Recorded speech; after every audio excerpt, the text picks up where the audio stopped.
So today we're going to informally address that idea of closeness, and formally we're going to take notes on this tomorrow. But right now we're just kind of still using that deck of cards data that we have, and what I did is I zeroed in on just the data from how many threes you selected from that deck of cards. So on average, you as a class drew a 3 about 7.3825% of the time, which essentially, if you turn that into a number of cards, means on average you all drew at least 1 3. But on average, you did not draw 2 3s. So somewhere between 1 and 2 3s is what most of you had. And that's what this mean is representing. So what I'm going to do is measure how far you all were from that average. And we're going to put that average right there in the center of this graph. So 0.073825. And so the question becomes, how much did you all deviate from that mean? How far were you from that number? Some of you might have been right on that number. You might have drawn a 3 about 0.073 of the times. But some of you might have been far away from that. Some of you might not have seen any 3s. Some of you may have seen 4 or 5 3s. So what we're going to do with this graph is we're going to predict how many of you are in each of these deviation ranges from that average. And when I say deviate, I just mean how far are you away from that average. So we can predict if this is a normal curve, and we're going to see most of the data we're going to analyze is going to be what we call normal, is that between -1 and 1 standard deviations, we should find this percentage of our population, right? So this is going to add up to 34.1% and another 34.1%. So we should be seeing 68.2% of you that are in this range. But the question is, what do these numbers represent?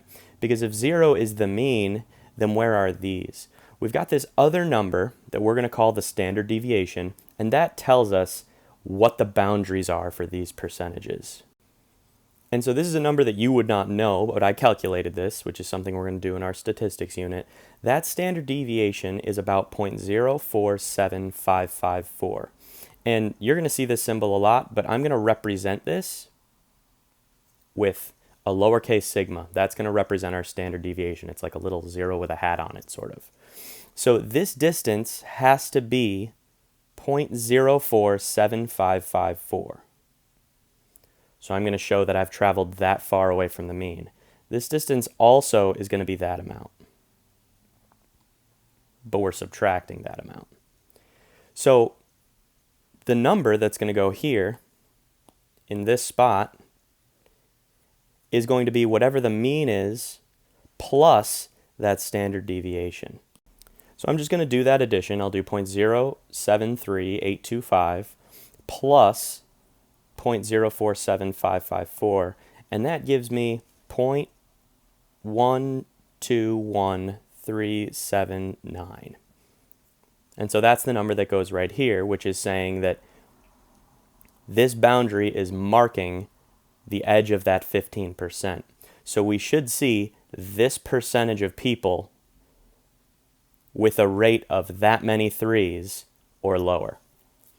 And let's check this one as well. So in order to get that number, we're just going to take our mean average and subtract that standard deviation, and that's going to give us 0.026271. So here's what we're saying with this information. We've decided to measure closeness with this standard deviation.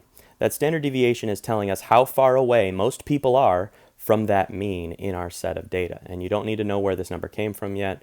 We'll formalize all this stuff when we begin taking notes in our statistics unit. But right now, I just want you to think of this as the answer to yesterday's question. This is how we measure closeness.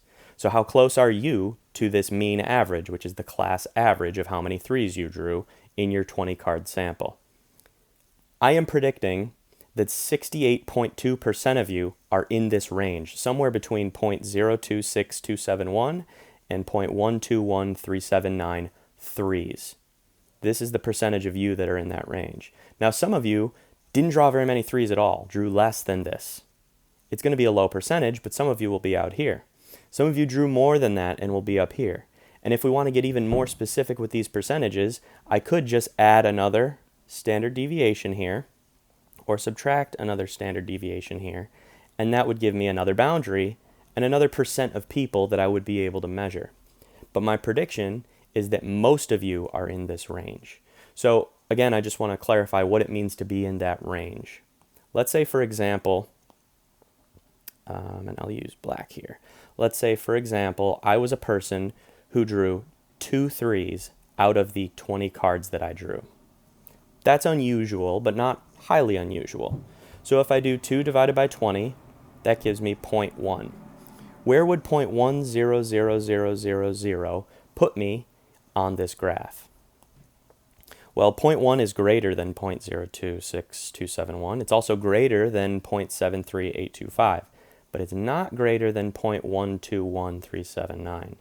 So if I were to drop a marble onto this normal distribution curve that represents this person, they would be somewhere in here,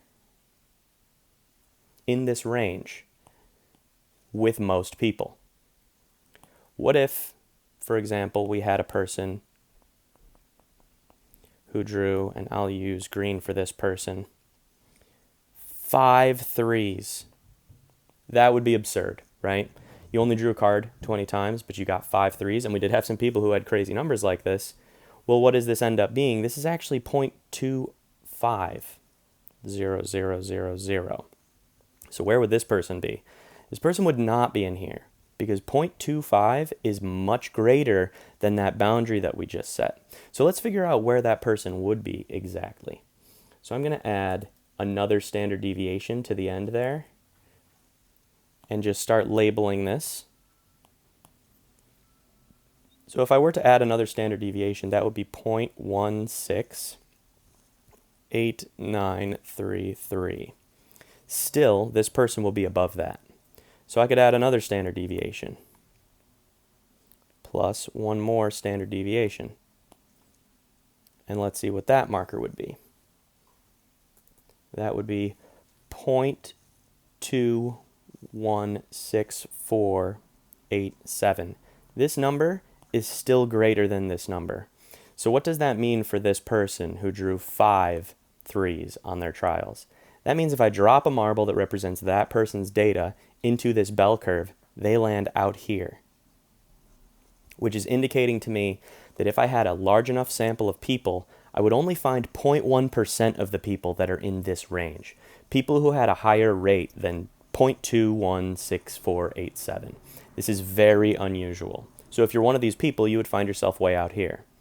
In today's question, I'm simply asking, where do you fall in this normal distribution curve?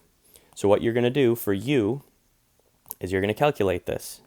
You're going to say, how many 3s did I get? If you got 1 3 out of 20 draws, what does that end up equaling? 0.05, and many of you had that. And so where does that belong on this normal distribution curve? Does it belong in this range here, or in this range here, or in this range here? And you're going to do the same thing for you, figuring out where you belong in each of these ranges. If this were you, your answer to this question today is going to be that you belong between -1 and 0 standard deviations, because you're right in this range. 0.05 is greater than 0.026271, but it's less than 0.073825. So you would be here if you are one of these 1 out of 20 people. But some people had different numbers, so you're going to have to figure out where you belong on this curve. If you're down here, you're going to have to do a little bit more subtraction with that standard deviation unit to figure out that boundary and that boundary. But this is totally informal. We're going to get a lot more detailed into this tomorrow when we formally begin our unit on statistics. This has just been an introduction into trying to measure how reliable our data is using a deck of cards.